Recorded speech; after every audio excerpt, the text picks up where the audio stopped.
What's up, people? Welcome to this episode of the Buy the Hood podcast or webcast, because I don't know how you're consuming this content. I'm your host as always. My name is Jimmy, and as we start off every show, that's with gratitude. Just want to say thank you to everyone who supports anything that we've got going on. Special shout out to all the students we have in Buy the Hood University, as well as the youth in our Buy the Hood ownership camp. We appreciate all of the support. But as you know, our platform is designed to highlight brothers and sisters who are doing amazing work in the community. My partner Corey's not here today, but we still got to get this work done. And we have a brother who's come on to share his story, who's doing amazing work. He's won awards. His company is actually part of the Inc. 5000. He's won 2 Comma Club awards with ClickFunnels. He's won all kinds of awards. And I'm not going to let him tell his story, though, but I'm very excited to have this brother on. He's also an author. I'm in the middle of reading one of his books right now, but without further ado, I want to welcome Lamar Tyler on. Lamar, how are you, good brother? Hey, I'm doing great. Thanks for having me on, Jimmy. Yeah, man. Listen, I'm actually reading one of your books right now, which is phenomenal. But you've done a lot in your career. But can you tell us about your background? Where are you originally from, and how were you brought up? Yeah, I'm from Prince George's County, Maryland, right? DMV area. But I live in Atlanta now, but I'm originally from the DMV. Grew up there, right? It was interesting. A lot of times people that kind of see our story always assumed I grew up in a family of entrepreneurs, but that was not the case. But from an early age, I knew I wanted to be an entrepreneur. So I'm sure that probably connects with a lot of people out there. And I just spent a lot of time between those younger years to now trying to figure out what the process was. What were the steps? What are the things I need to do, right? Sometimes, you want to be in business, don't even know what type of business you want to be in, but just know it's for you. And that's really, what I did, what my path was, and what I kind of followed throughout my life.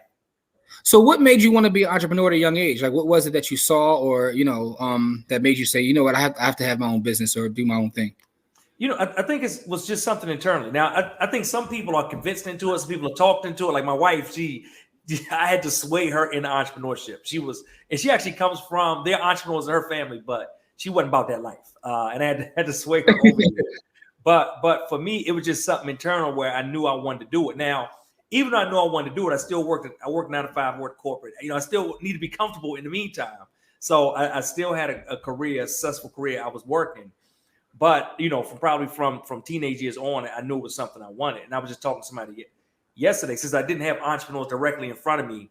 And this is pre, going on YouTube and seeing or following people on Twitter, Instagram. Like there's so many breadcrumbs in front of potential entrepreneurs today that make it so easy. Like if you really say you're about this life and you want to do it, success leaves clues, and the clues are literally all around you thanks to the internet. But I came up a little bit before that. So during those times, really what I had was Black Enterprise Magazine.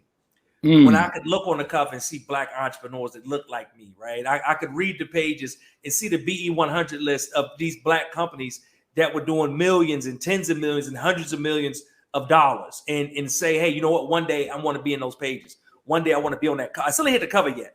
I need to get on that cover, but I said one day I want to be on that cover, and it gave me something to strive towards, and it gave me a vision of what I wanted was possible because I could see it. Then I just had to figure out the way to actually how to get there.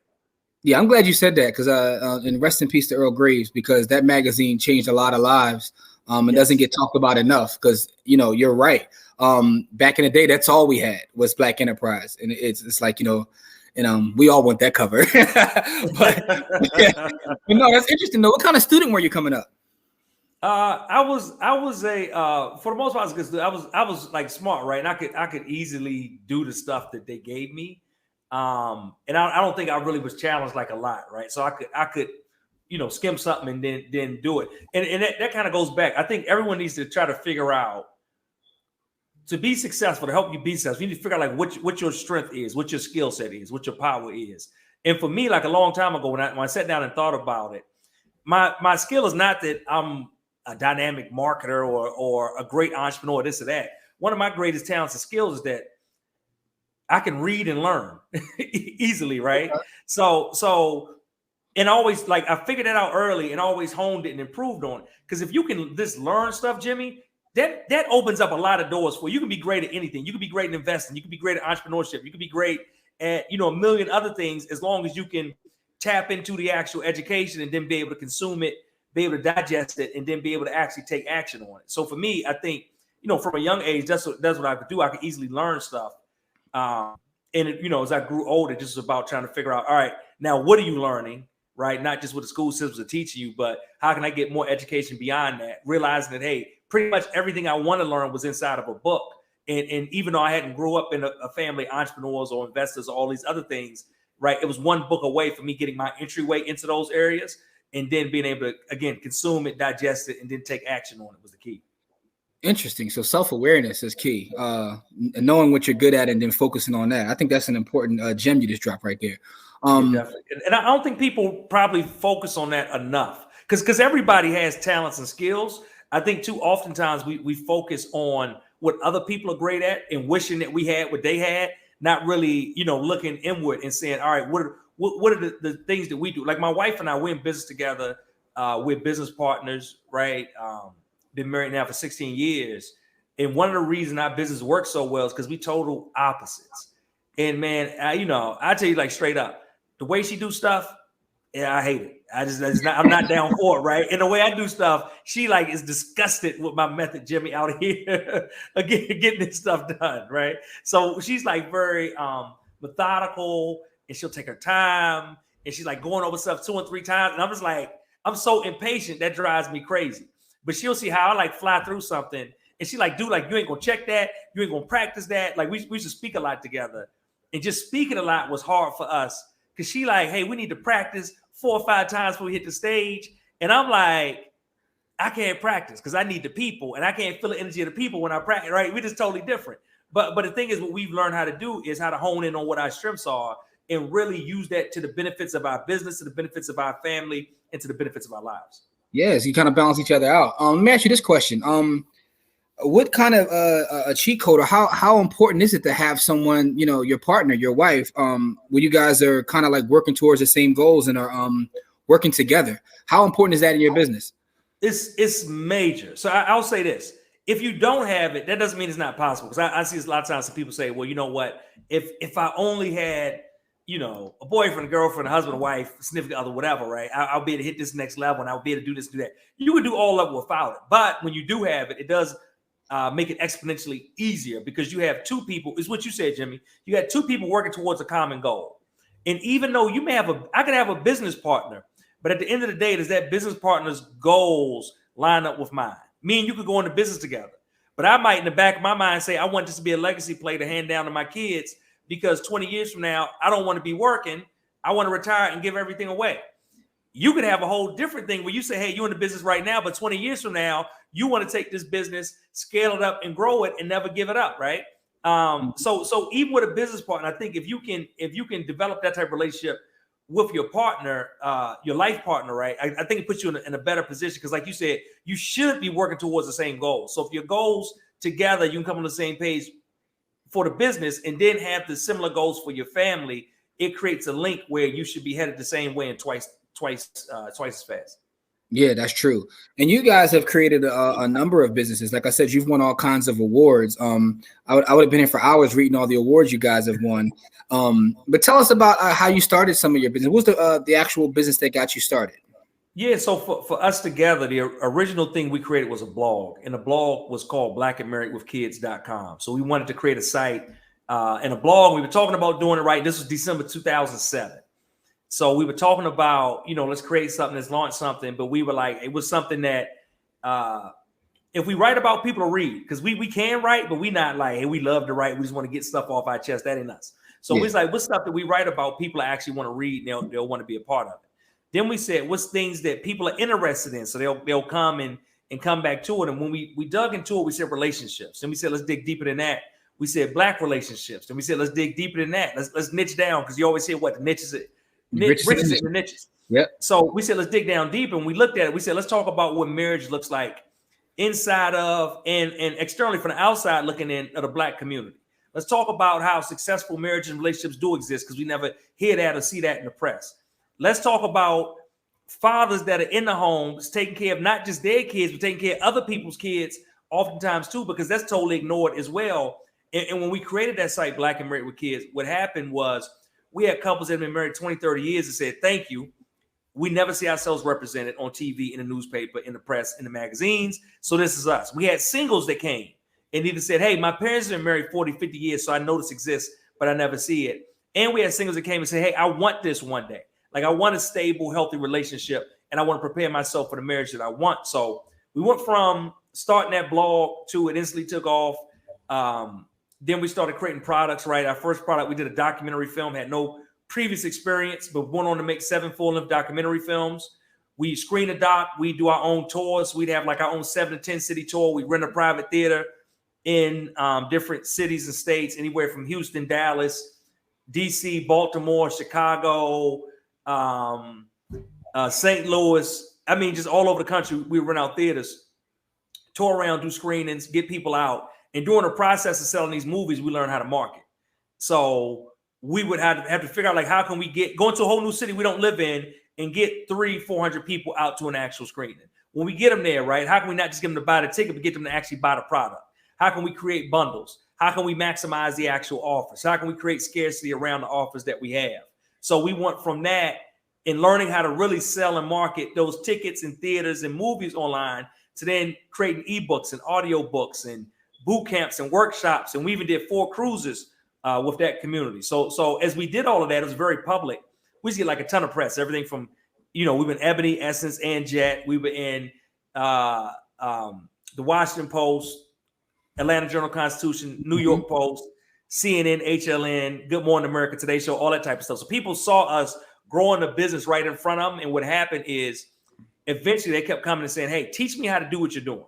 Teach me how to build a business. Teach me how y'all get clients. Teach me how you get people to come to these events. And as we birthed the business that we focus on now, which is called Traffic, Sales, and Profit, where we help Black entrepreneurs literally just learn how to do that. How can they drive more traffic, convert more sales, and grow more profit in their businesses? Yeah, listen, I'm actually reading your book now, which is amazing, by the way. I'm almost done it in your book. But one of the things you said is interesting, like this documentary. What made you guys decide we're just going to create a documentary? Was it something that you like studied, or like is it something you wanted to do? Nah, it was crazy. It was neither. It was just totally crazy. It was a crazy idea. So I had met a guy, shout out to my man, Jenks Morton. And Jenks did a documentary called What Black Men Think. And I met him at my job. I ran an IT department at a TV station. So we had a website catered towards the Black community in DC that I launched called My Voice DC. So one of my partners in the site had brought him in for an interview, and I met him. And I bought his old camera. This is like I said, this is like probably 08 now. Yeah, it's probably 2008. So I buy his old camera. He's moving to an HD camera. I got SD. Some of the younger people listening, y'all know SD is. Don't even worry about it. I got an SD camera, right? He upgraded to HD. So I get the camera just so I can shoot video content for Black and Married with Kids, just to do some little skits and stuff and create content, because we got to create a lot of content for the site because we got a lot of readers now. What happened was one day I got this crazy idea. I said, hey, we should do a documentary around Black relationships and Black marriages. We start talking and we're like, hey, I don't know if we're going to do it. How are we going to do it? Who we going to hire? We ain't got the money to be hiring no crew. What if we don't make no money from it? And it was all these other questions. And my wife, Ronnie, said, hey, Lamar, we got the camera. I think you can do it. And the more I thought about it, it was kind of crazy. I didn't have any previous experience or anything like that. It was kind of crazy, but I said, hey, let's do it. So for 2 weeks, every day after work, I just went out and interviewed couples, right? And I was just driving around, crisscrossing around DC area. I go and set up my little lights. I had like a little $200 light kit off of Amazon.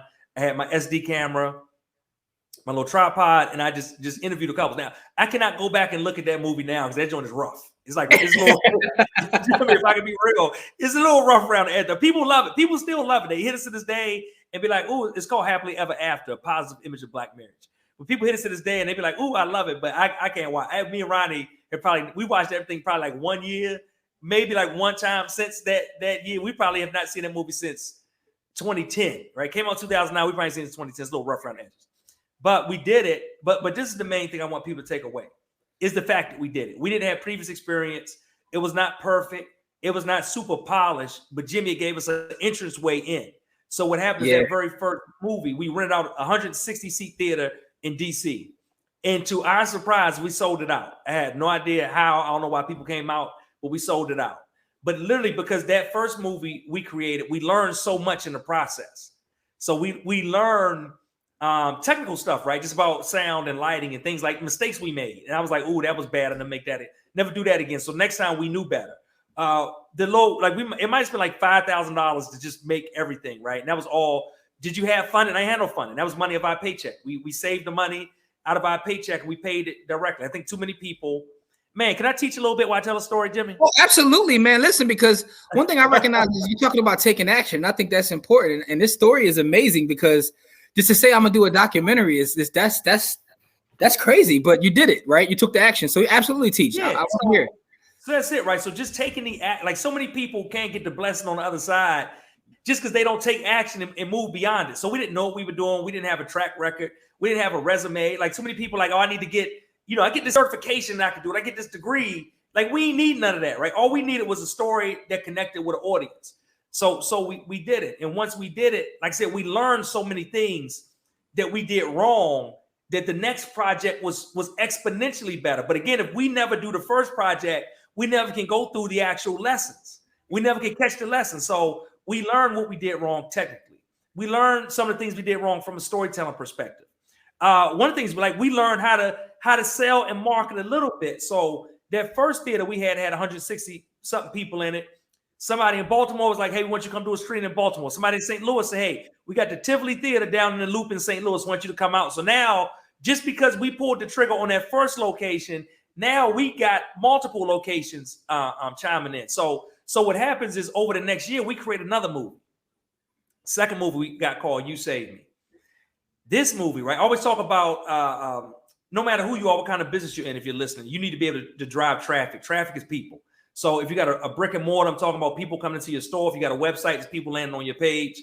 So one of the ways you can get traffic and people is by partnering and leveraging people that already have communities. So Jimmy, what we did the second year, it was a sister, Nisa Muhammad. Nisa Muhammad had something called Black Marriage Day. And Black Marriage Day is celebrating a lot of communities all around the country, churches, organizations, nonprofits, individuals in their homes, right? Like all these people celebrate all around the country. We tapped in with her, we partnered with her, and she promoted our second film as what people should actually do for Black Marriage Day that year. So by partnering with her, right, they would come to her website, see, okay, what's the activities we can do? They would buy a license to our movie. So we sold the license, then we did a JV split with her and her organization, which is a nonprofit. But they would come buy a license to the movie.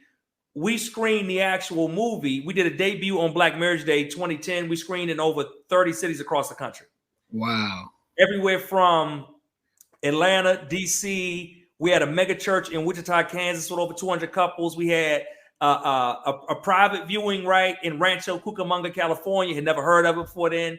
We had a viewing in the Muhammad Mosque up in Harlem, New York, right, at the time. Literally, like all around the country, all types of Black folks tapping into the film. Now, this is just 1 year. It ain't even 1 year because our first movie was in June. So this is in March, right? So less than a year removed from us just getting the first thing out. Now we screening in 30 cities across the country. And this is all independent, right? All grassroots. Wow. All independent. Because we found somebody that already had an audience of the people that we need to speak to, which were Black couples. We could leverage the audience that we had built organically through our website for Black couples. And we had content that we create that we knew would resonate with them, all because we saw what resonated and what didn't with the first movie. But back to my point, if we never do the first movie, right, and work through the challenges with that, we never can get to the second movie and do a 30-city launch when nobody knows who we are. No celebrities in this thing. No action, no stunt doubles, no Hollywood budget. And what would I look like going to Hollywood and saying, hey, I got a documentary, not even a dramatic, a documentary about Black marriages and Black couples and what made them stay together, what made them love each other, what made their relationship successful. That's an amazing story. That's an amazing story because it's all about taking that action. Because, I mean, if nothing else, you'll figure out what doesn't work, right? Exactly. But that's it. Like what you said, you got to take that. Like you can't figure out anything if you don't take the action. Yeah. Oh man, that's an amazing story. And so this has actually led you to your company now, where you teach people how to get traffic, because throughout this process, that's what you figured out, right? And you've been successful with that, right? So I was actually just at the ClickFunnels with you when I saw you win the 2 Comma Club Award, which is amazing. And one thing I'll say to you, while you're on here, one of the reasons I like your work is because you are Black, but you talk about that, right?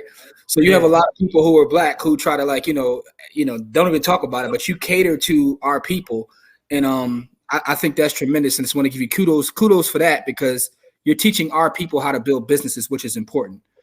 And, you know, that's conscious, right? That's a conscious decision you made. Yeah, definitely so. And I think it's important. I think we can begin to close the economic wealth gap, and primarily we can do it through entrepreneurship. And also, I think entrepreneurship cures a lot of the things that are wrong in our communities, right? We always look and say, all right, well, Black communities have, you know, one of the highest, or not one of the highest, the highest unemployment rates. Always say it's because people hire people to look like them. So no matter like what community you go into, if you see like who the owner of that business is, most of the time that the people working in that business look just like, it could be, if you go into a store that's owned by another nationality, is not Black, even if it's in a Black neighborhood, most of the time the people working there still ain't Black, even though it could be right in the middle of a totally Black population, because most people hire people look like them. So primarily what we do and what we look at is how can we grow Black businesses that not just create hustles, right? Because a lot of us, what we do, 9 out of 10 Black businesses are solopreneurs, meaning they left their company, whoever they work for, and they basically create a new job 9 times out of 10. Most of the time, this new job, right? Even if you like, oh, I'm making more on the surface, my business is making more. Once you withdraw taxes, expenses, all the other stuff, you could be making less than you may work for somebody else. And you got worse benefits.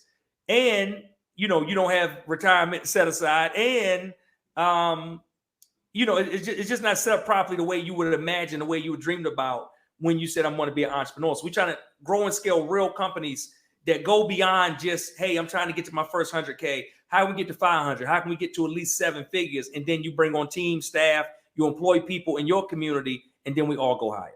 Yeah, system. So is that like something you were raised with in terms of being conscious about helping your people, or is that something that was you know, ingrained in you as a kid, or you know, something? I don't know if it was so much ingrained in me, right? I think a lot of it is just you know, seeing what's around and being aware of what's around and being aware of you know, I definitely was raised with a love for our community. So having a love for our community and our people, just seeing, okay, what are the opportunities there and how can we really help each other? And the thing you said, to being intentional, like we're very intentional about who we serve. So with our original brand, Black and Married with Kids, we're very intentional. Like, hey, we want to support and uplift Black marriages, right? Like we literally see an advantage that we can give the community if we can keep families together. With traffic, sales, and profit, the information we teach, that information could go to anyone, right? And then, you know, I could teach the white people, Asian people, doesn't matter, and they all could get nuggets from it and grow from it. And I talk sometimes to teach at different places, but I've chosen to serve my people. And as I choose to serve that, like, again, I feel like somebody has to stand in the gap. And oftentimes what I'll say to people that aren't aware, and I'm sure you are, but you know, some listeners may not be, people think entrepreneurship is new for us. It's not. People think wealth generation is new for us. It's not, right? Over the generations, Black folks have had businesses. Yep. Black folks have begun building wealth, but a lot of times that wealth was destroyed. And it wasn't spent. It wasn't because we bought this or bought that. It was straight up destroyed. They burned down communities. Yep. they raided our communities where the wealth was. When you had thriving Black communities, they would straight up build interstates right through the middle of them. I-95, right? I-85, like they literally would run communities right through the middle of these neighborhoods. So it's up to us now to stand in the gap and rebuild all the things that our ancestors had, because we have so much amazing opportunity right now in front of us. And even though things are not ideal right now, what I will say, they ain't ideal right now, but they're 100 times easier than it was for my grandparent or their grandparents. So we got an opportunity here. Yeah, this is absolutely true. And I will say that, you know, that's one of the reasons that your work resonated with me, and why I actually asked you, like, I want to get you on the show, is because I see your mission, and it's not like you're out here like, hey, I'm only going to do this, but it actually speaks in your work. So I just want to give you kudos and tell you that you're appreciated for that, for helping our people the way you do. Thank you. And Jimmy, if I could say something real quick, because I know a lot of entrepreneurs struggle with, should I serve the Black community or not? Because a lot of times people will make you feel as if you shouldn't. And so what I would tell people is that, hey, if you got a product for everybody, it's totally cool for you to sell it to everybody. I'm not saying you shouldn't sell to people outside the Black community, but I'm saying if you got a product or you have it on your heart that I want to serve Black folks, it ain't nothing wrong with that. Because here's the thing. Every other community is selling to Black folks. Yep. Every other community. And these communities make a lot of money selling to Black people. So we look crazy when we like, you shouldn't create a product for Black people. But guess what? right? A lot of our Middle Eastern sister brothers got products for Black people. The Asian community sell directly to Black people, right? So it's almost like we're the only ones that's not trying to sell us. Yeah, and they take care of their whole families doing that, right? They build whole legacies off of selling to us, right? So there's nothing wrong with that. Yeah, listen, but your work is definitely appreciated. And you're still out here creating businesses and doing amazing things. So in terms of like your traffic sales and profit, right? How often do you take on students, or what does that look like in terms of people who may be looking to have you help them with their marketing? Like, say they own a store or have an e-commerce platform or Shopify. How can you help them with what you're doing with traffic sales and profit? Sure. The first thing I tell them to do is 2 steps, right? Number one is get a hold of the book. And you just mentioned it earlier, my Traffic Sales and Profit book. We have it available for free. All you got to do is pay shipping and handling. We'll get the book to you for free. So they can get a copy of that at www.freetspbook.com, like Traffic Sales Profit, freetspbook.com. And I'll put that link. I'll put that link in the description as well as the show notes. So anybody want to get it for free. Yep. So that'll get you the hold of the book and all the information in it, where I talk about how to drive more traffic, how to capture people when they come to you, how to convert them into sales and everything. In addition to that, we have a free Facebook group called Traffic Sales and Profit with Lamar Tyler, where I'm always doing free challenges in there. I'm always doing free trainings in there, right? We do a weekly check-in. So like just the knowledge, information, and a community of purpose-driven entrepreneurs that are all moving in the same direction. Oftentimes, we just can't move as quickly as we need to because we're trying to do it alone. So all of that is there. That's totally no cost or low cost available for you.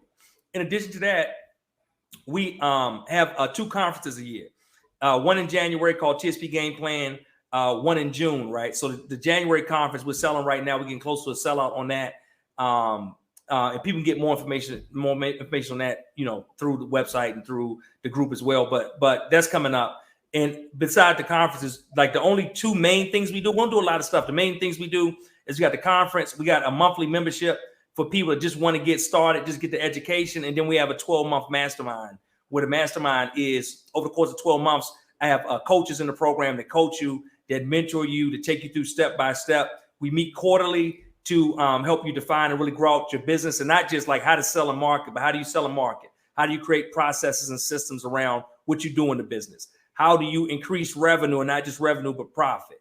How do you begin to build a team? Nobody ever talks about that, but if you start selling a lot of stuff, at some point you're going to need team and people to help you fulfill on all the stuff that you're selling, and to take some of the pressure and stress off of you. So when it comes to just starting out, we got a membership program. It comes to, hey, I'm ready to get serious. I want to be full-time. I'm already a full-time entrepreneur, and I want to scale to my first 6, 7, or 8 figures in business. Then we have our mastermind program.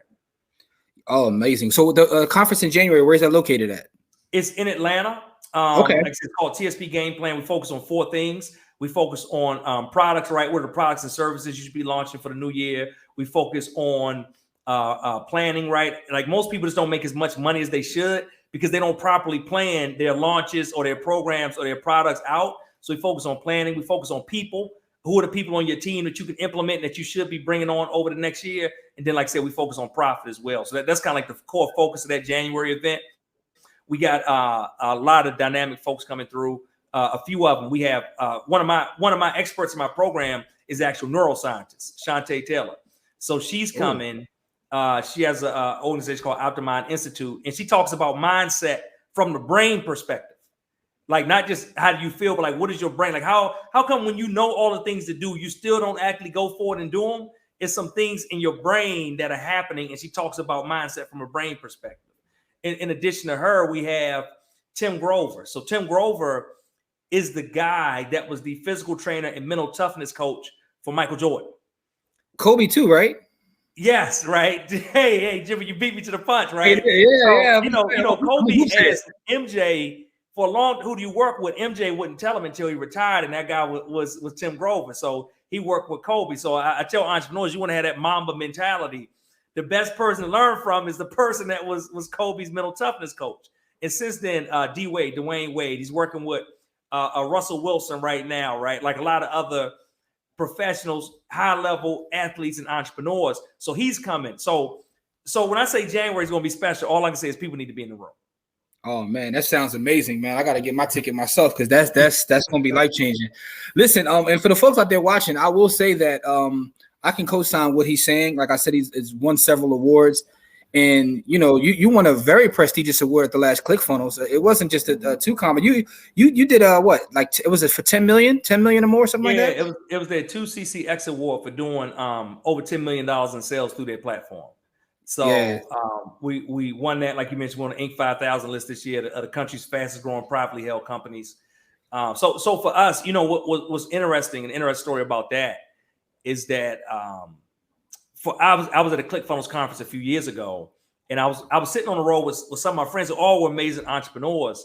And as we were seeing people getting awards, somebody was like, "Man, like there's no black people up there." Right? You heard them conversations. It's like no black people up there. So everybody like, "Yeah, where the black folks at?" And there was a sister that leaned down and said, like everybody on this road pretty much makes enough. They should be up there getting an award. But who actually submitted for one? Yeah. Ooh, and that sucked the air out a little bit. That made you think like, yeah, you're right. So not too long, the very next year, we submitted to get our award because we already had the revenue. We just hadn't gone after it. But it wasn't until we walked the stage with that first award a couple years ago for doing the seven, just the 2Com, which is doing 7 figures, that I saw the impact that it made in other black entrepreneurs in the audience. And when I came down, people saying, wow, like because you did it, it was like 200 something people that got it that time, but people was locked in on me because they could relate to me. And they said, because you did it, I'm gonna be on that stage next year and I'm gonna get mine. And then when I did it that year, it was me and my wife together. And what I didn't realize, even though out of 200 something people, it may have been, like say it was like 20 black folks. It was a sister that posted online and said, out of them 20 black folks, out of 200 something people, there's only one black woman, and that was my wife, Ronnie.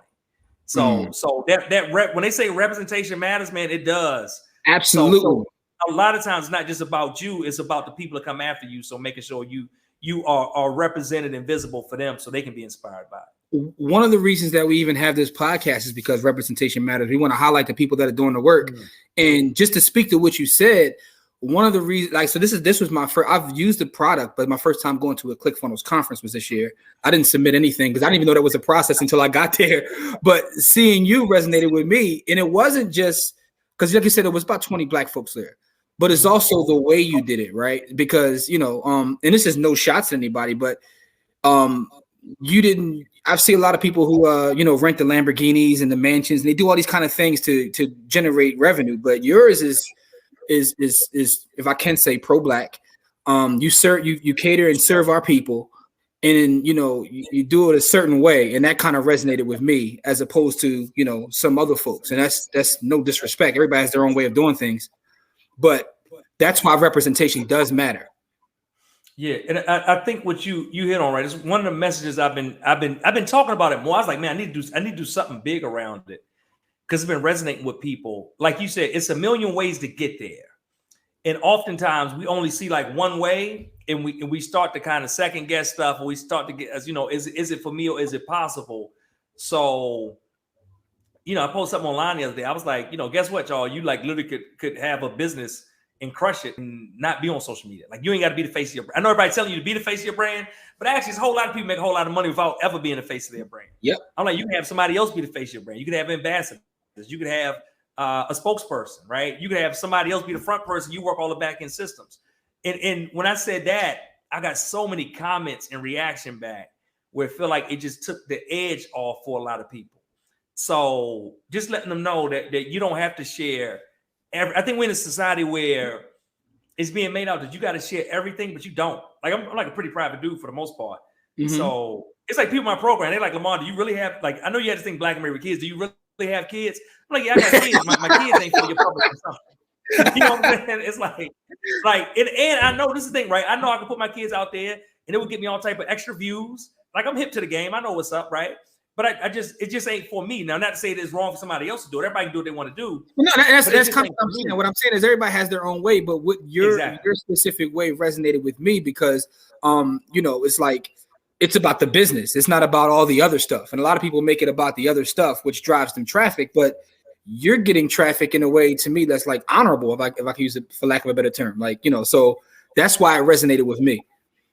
Thank you. So sharing your story is important for that reason. I think, so people watching this, make sure you share your story, right? Because there's going to be someone that resonates with your story, whatever your story may be. That's total, and that's it. That's like totally true. And again, that's why the importance of, like you said, people sharing and not thinking that, hey, like I don't have this other person have. I don't do stuff the way they do. So it's a lot of embarrassing, shame, and stuff like that. Like Jimmy, what you said is so key. Like everybody has a story, and it's somebody out there that resonates with everyone. So it's all about you kind of getting out there and finding your tribe and connecting with people just like you. Man, listen, I can't thank you enough for sharing your story and talking about what you do. But let me ask you this question. What does the future look like for you and some of the things you want to do? What are you trying to do for the future? Sure. So right now through our mastermind program, because that's the only program we got, we actually like track people's revenue and stuff like that. So that's how we kind of gauge like our impact on the Black community. So right now, we've worked with, as of this past June, we do a big award show in our June conference for ourselves, right? Give out awards. So as of the June, we work now with 24 Black 7-figure companies. Most of them, majority of those were not 7 figures when we started working with them. And we grew them into 7-figure companies. And we now had, I think it's 74 companies that have been 6-figure companies come through our program. Our goal is by the time we get our 10-year goal, we kind of had placed out. By the time we get to 2030, December 31st, 2030, we want to have impacted 500 7-figure companies, Black companies, all I'm talking about too. 5 7-figure companies, 50 Black 8-figure companies. That's $10 million a year per year. And then 5 9-figure Black companies. That's $100 million a year. And either through the program or alums of ours that are have moved on. But like that's us. We feel like if we can do that, we feel like we have a place in Black history. We feel like the butterfly effect, like the impact of those companies. We have companies now that came into our program doing like 100,000. We got one that's on track to like 50 million this year. We got another right in Chicago that came in making like a fraction of what like they were 6-figure company. Now they getting close to 10 million mark, and they employ like 30 plus people on the south side of Chicago, Black and brown people. Wow. Other company I'm talking about, they got 30, 40 employees in Virginia, right? Like majority Black folks. Like literally, so at us, it's not just about like making, like I'm about to make money, right? So, but making money is only one component of it. It's about building. So we build these other people. The impact they have is they go out and they hire more people than even we hire. Now, what if we got, again, 500 companies out here that are hiring and treating people well and paying them well and creating great benefits for them and understand what they go through as Black and brown people, then we can change the world. Man, the most powerful thing that you just said, right? So through the Body Hood platform and other platforms, I've done hundreds of interviews. Like this will be episode 128, 130, something like that. But usually when I ask that question, most people talk about what they want to accomplish. Like I want to hit this number or do that.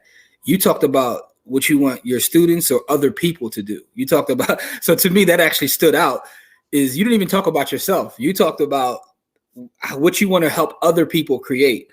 And I think that's the most powerful thing about what you just said. Like the numbers aside, the numbers are amazing, but the fact is yours is about serving. And I think that's powerful right there, bro. Man, I think people don't get like, if you serve everybody else, you'll be all right. You know what I mean? Like if I keep making millionaires, like I'll it's no way I can make all the people and not be okay. And then it just cascades. It's levels to it. We ain't got enough time, but it cascades. No, that's a cheat code though. You want to make $1 million, serve 1 million people, right? That's a cheat code. You help enough, and So, but it was interesting that you said that. I just thought it was interesting you said that. Now, let me ask you this question: what is your favorite book or book that's inspired you in this journey of yours? Yep. So my favorite book is called Succeeding Against the Odds, right? And it's the autobiography of John H. Johnson. So John H. Johnson was the founder of Johnson Publications, which was the creator of Ebony magazine, Jet magazine, Fashion Fair Cosmetics, had a high-rise building on Michigan Avenue in Chicago, which is, I tell people all the time, like if I had a high-rise building in downtown Chicago right now on Michigan Avenue, I would be viral. Like everybody in the Black community would know my name. And he built this building. This is like this probably like late 60s, like mid 70s we talking about. So his book, if you read his book, you should have no excuses in life, right? Mm-hmm. But I'm talking about somebody came from extreme poverty. Like I'm not talking about growing up in a project. I'm talking about like it's a level of poverty much beyond that he grew up in to become one of the richest men in America. I think his estate in the 80s when the book was written, I think in the 80s, maybe early 90s, they were talking about mid 400 million at that time. You know, if I have 400 million right now, Jimmy, again, I'd probably be a household name. Yeah. But 400 million back then, like, that's even crazy. Like, I'm talking about in the 80s, he had this, right? Lived in the same neighborhood as Johnny Carson. Like in the 80s, had met and been invited to the White House by 4 different presidents. You know, so his story is just amazing. I recommend everybody read it. It's so many business lessons and nuggets in it. But again, like the main thing, I'd say like it's, I'm not saying it's easy for Black folks out here. But what I'm saying is our ancestors had it so much tougher and they did so much more that, like, if you really harness and know where you come from and you get a hold of some of these stories about what people did, it'll put you in a place where you never complain. You see all opportunity and you're ready to take it to the next level. And you know what's interesting is his story resonated with you because he's someone that looks like you, and that's we keep talking about the importance of your story, right? So him telling his story affected you, and now you're telling. See that, and that's what it's really about. In this journey, though, what has been the biggest hurdle or something that you had to overcome to help you, you know, from where you started to where you are today? That's an interesting question, right? I don't. So whenever somebody asks something like this, interesting because I don't necessarily look like I face stuff and I've been through stuff in life, but I don't necessarily look at it like that, right? Because I think we all face challenges. What I've found is that from like businesses we work with, that's like 7-8 figure businesses, and people is kind of new or people that start and then quit. What I find is that everybody face issues. The people that are the biggest just kind of sustain and they got the grit to kind of push through and the tenacity to push through it. So with me, I don't know if I can pinpoint one thing, but you know, I face family issues, I face marital issues, right? I faced you know, we had a family business before that almost broke our family up, like not my wife, but like my mother and my brothers and stuff like that. You know, different things in life. But again, I think the key is just making sure you're always moving forward and not getting defeated. Like you can get disappointed. What I always say to them is like you can get disappointed, right? Stuff happens all the time and you can get disappointed around it, but you can't get defeated. Like disappointment is, you know, you're down for a second, you brush yourself off, you're like, man, why didn't that work? Or why I gotta go through this drama? Or, you know, you can think, you know, why stuff gotta happen to me? That's cool. But then you're like, all right, on with next with like, I'm not gonna let this stop me from getting to where I need to get to in life, where, you know, that disappointment, you can't let it turn into defeat, where you just ready to ball up, you're ready to throw in the towel, you're ready to say, all right, you know, maybe I wasn't built for this. Maybe I'm not the one. Maybe I'm not who I thought I was. Because if you stop believing in yourself, then nobody else will believe in. I like that. Don't let disappointment turn into defeat. Yeah, I like that line. All right, man, that's powerful, man. So listen, I just want to say again, man, thank you for sharing your story. Thank you for the work that you do. You're definitely appreciated. And for the folks that are watching, make sure you look at click the links that are in the bio as well as the notes, because I'll put the link to get the free book. All you do is pay for shipping. And like I said, I'm just about done the book. It's a powerful book. I've already learned a tremendous amount. I'm ready to, pull up to Atlanta in January, man. I need to learn more because this brother right here, I mean, you heard him. He's taking people and helping them build 7 and 8 and 9 figure. You want a 9-figure business? Who doesn't want a 9-figure business, right? So, and this is someone that looks like us that's actually out here doing the work. So I just want to say again, man, I just want to say thank you so much for the work you do, and thank you for sharing your story with our audience. Hey, thank you for the invitation. I appreciate it. And, anytime I can help out, just let me know. Absolutely, man. So for the folks out there watching, please take a look at everything Lamar has going on. I'll put links to his website, the free book, and everything within the show notes. Make sure you check that out. Check him out online. I'll put links to that as well. Listen, and as we always say, it's not about how much money you make. It's about how much you keep. Game elevates. We'll see you guys on our next episode. We appreciate you. Peace.